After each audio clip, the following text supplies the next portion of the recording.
Hello to all class 9 students. So class, in the last video we have started with our lesson number 1 of economic application. So I'll be taking you both economic application as well as commercial studies. You need to make two separate notebooks for them, and each child should prepare his and her index on the first page. Without index, I'm not going to correct your notebooks. Index is very important to keep record. To keep record is a good habit, right? So I hope you people have done your 2 chapters of commercial studies, and I'll be giving you some more question and answers and assignments which are connected to commercial studies as well as economic applications. So keep doing them. Even if you have completed your notes, that's not an issue. You can just put the name of the chapter and start doing your work, right? So this is economic applications and this is lesson number 1, and that is definitions of economics. As economics is a very new subject for you, you might feel it quite boring and confusing and difficult initially, but later on you'll you'll start understanding the chapter and the different concepts. So right now the definitions are going on. Definitions, as I told you earlier also, the definitions were given by different economists, and the orientations were totally different, right? The definitions were totally different, concepts and backgrounds were there.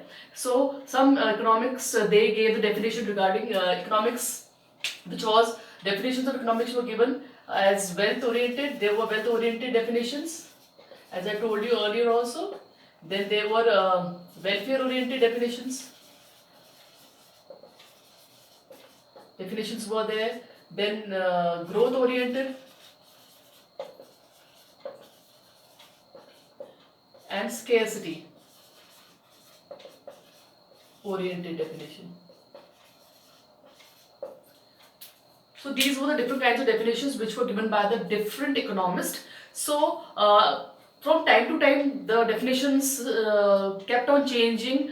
The initial definitions given by the initial economists were criticized by the other economists, and they changed the definition, the meaning, the way they felt it should be, right? So in the last chapter class, we have discussed about the wealth oriented definition. First of all, I told you that the father of economics was Adam Smith. He wrote the very famous book, that is Wealth of Nation, and his concept of economics and was related to wealth.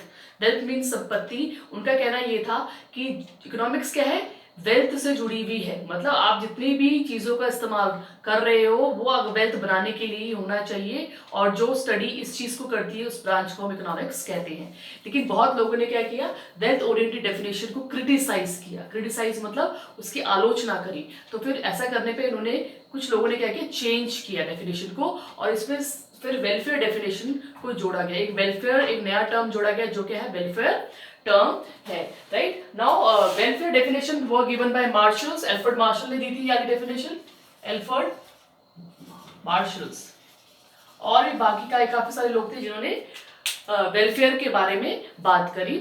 सो आज हम start करेंगे wealth oriented. तो हमने कर लिया है. Now will start with welfare oriented, जो कि किसने दी, एल्फ्रेड मार्शल ने दी. और एल्फ्रेड मार्शल ने बोला कि अगर हम सिर्फ इकोनॉमिक्स को बोले कि ये वेल्थ से जुड़ा है और उसमें वेलफेयर का इन्वॉल्वमेंट ना करे या वेलफेयर की बात ना करे, तो वो इकोनॉमिक्स की डेफिनेशन क्या होगी, सरासर गलत होगी. सो एल्फ्रेड मार्शल ने क्या किया, वेल्थ ओरिएंटेड डेफिनेशन में जोड़ दिया वेलफेयर वर्ड भी.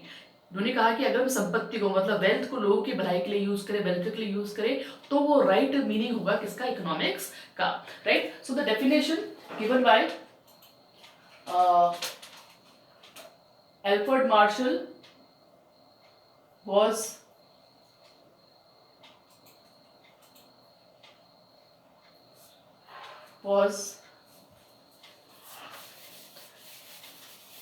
we'll start with Alfred Marshall की wealth oriented, welfare oriented definition. Second is welfare oriented definition, right?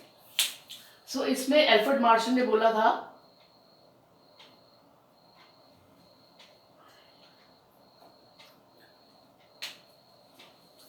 the concept of welfare in economics should not miss, should not miss। मतलब अगर हम welfare की बात करें तो economics में उसका कॉन्सेप्ट मिस नहीं होना चाहिए, right? This is what he said. Now what was his definitions? What was the definition of Marshall's? Marshall की डेफिनेशन क्या कहती है? मार्शल की डेफिनेशन कहती है economics is the study of man's action, economics is the study of man's action. Economics is the study of man's action in the ordinary business of life. In the ordinary business of life. Right? Now, Marshall ने क्या बोला? Marshall said that economics is the study of man's action in the ordinary business of life. It inquires how to get his income and how to use it.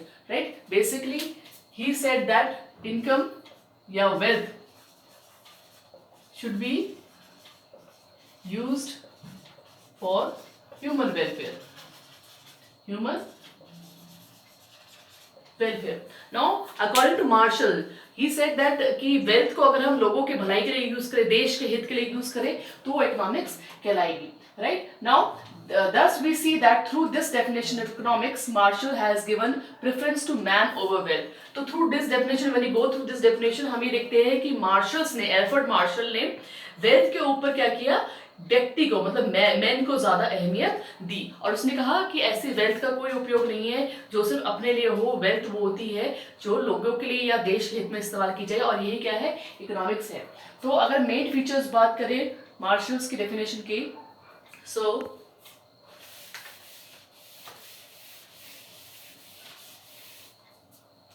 Main features of Marshall's definition,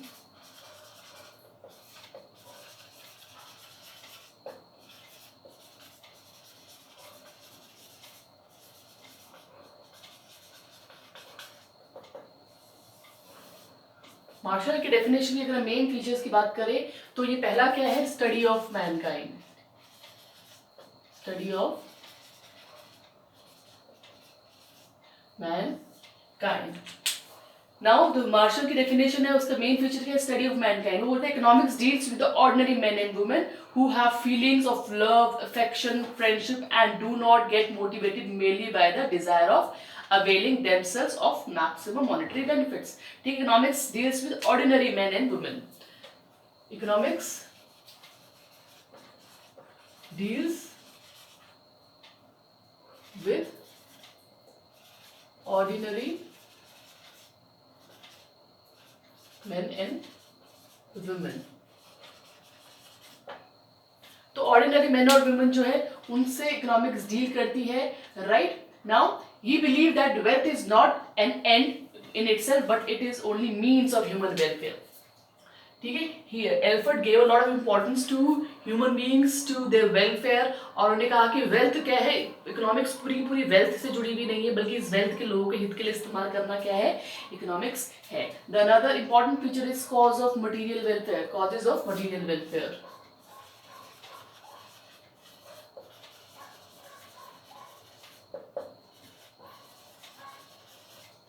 Causes of material welfare. Now, economics is concerned with the causes of material welfare. It ignores non-material aspects and their causes. Right? अब क्या है कि economics क्या है? Causes of material welfare है, मतलब जो जितना भी मटीरियल वेलफेयर है, जितना भी लोगों को जो भी वस्तुएं मिलनी चाहिए, उस वही क्या है? इकोनॉमिक्स उन्हीं से डील करता है। मतलब अगर वेल्थ है तो वो वेलफेयर की काम ही आनी चाहिए। Next, promotion of welfare. Third is promotion of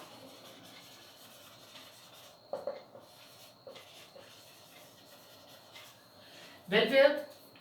Now another important characteristics is the promotion of welfare. Now उसमें क्या बोलता है?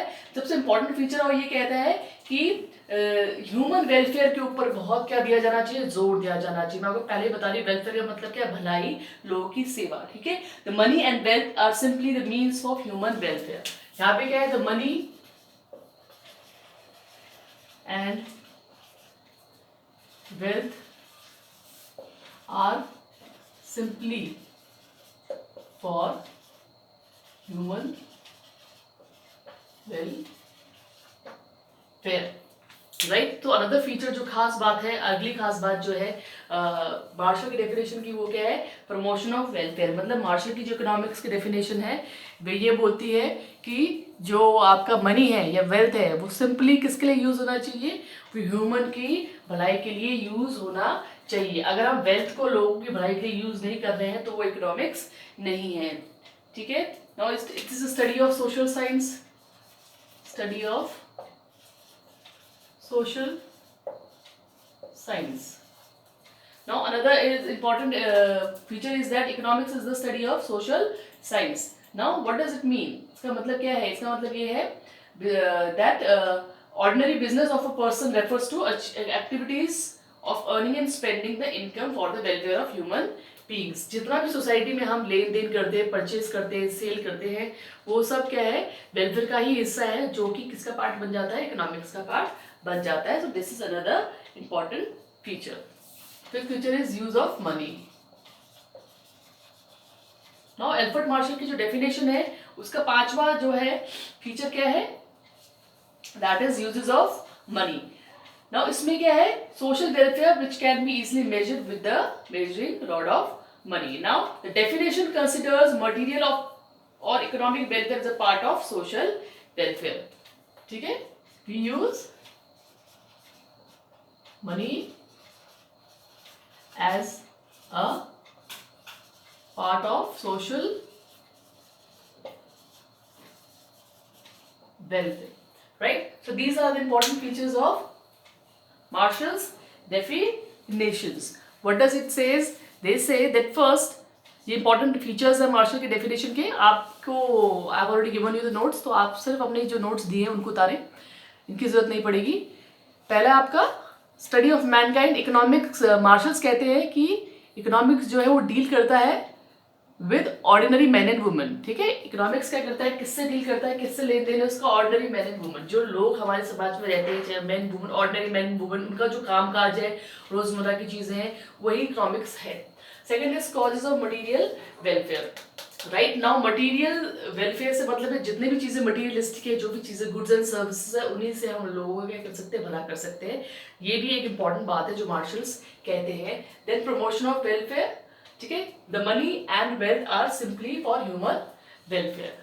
जो मनी और जो मनी है वो सिंपली क्या है? ह्यूमन के वेलफेयर के लिए बना है। ऐसा नहीं है कि ह्यूमन के वेलफेयर के लिए नहीं है या उससे दूर है।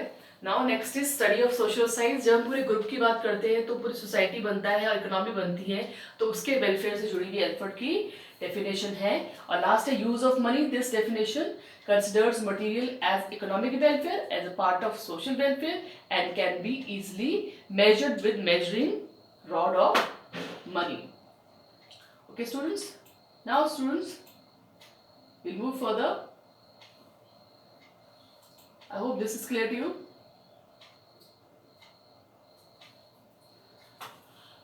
अब क्या है, हर बार हर इकोनॉमिक्स ने क्या किया? दूसरे इकोनॉमिक्स को क्रिटिसाइज किया गया है। तो यहाँ पे भी एल्फ्रेड मार्शल की क्रिटिसिज्म को या डेफिनेशन को क्रिटिसाइज किया गया है। हम क्रिटिसिज्म के नोट्स नोटबुक में नहीं लिखेंगे, लेकिन क्रिटिसिज्म क्या क्या कहा गया? पहले बोला गया कि इम्प्रैक्टिकल है। इम्प्रैक्टिकल मतलब जो मार्शल की डेफिनेशन है उसको बिल्कुल भी प्रैक्टिकल बताया नहीं गया है।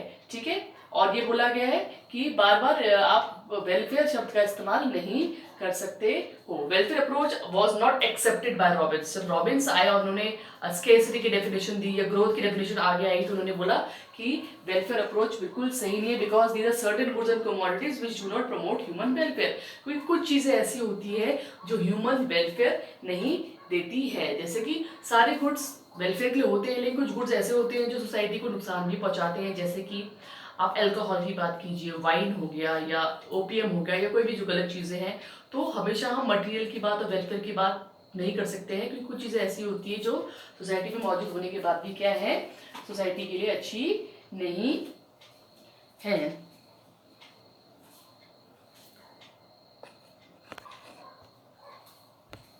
राइट,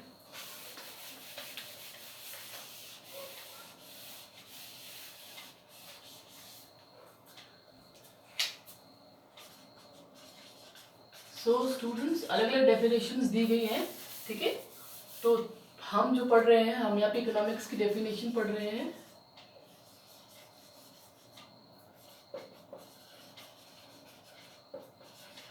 इकोनॉमिक्स की डेफिनेशन की बात करें तो हमको वेल्थ की डेफिनेशन दी गई है। इकोनॉमिक्स को जो वेल्थ के द्वारा समझाया गया है या वेलफेयर के द्वारा समझाया गया, लोगों की भलाई के द्वारा समझाया गया, या स्केर्सिटी एंड ग्रोथ। तो इकोनॉमिक्स की definition has been explained by different economics in different manner and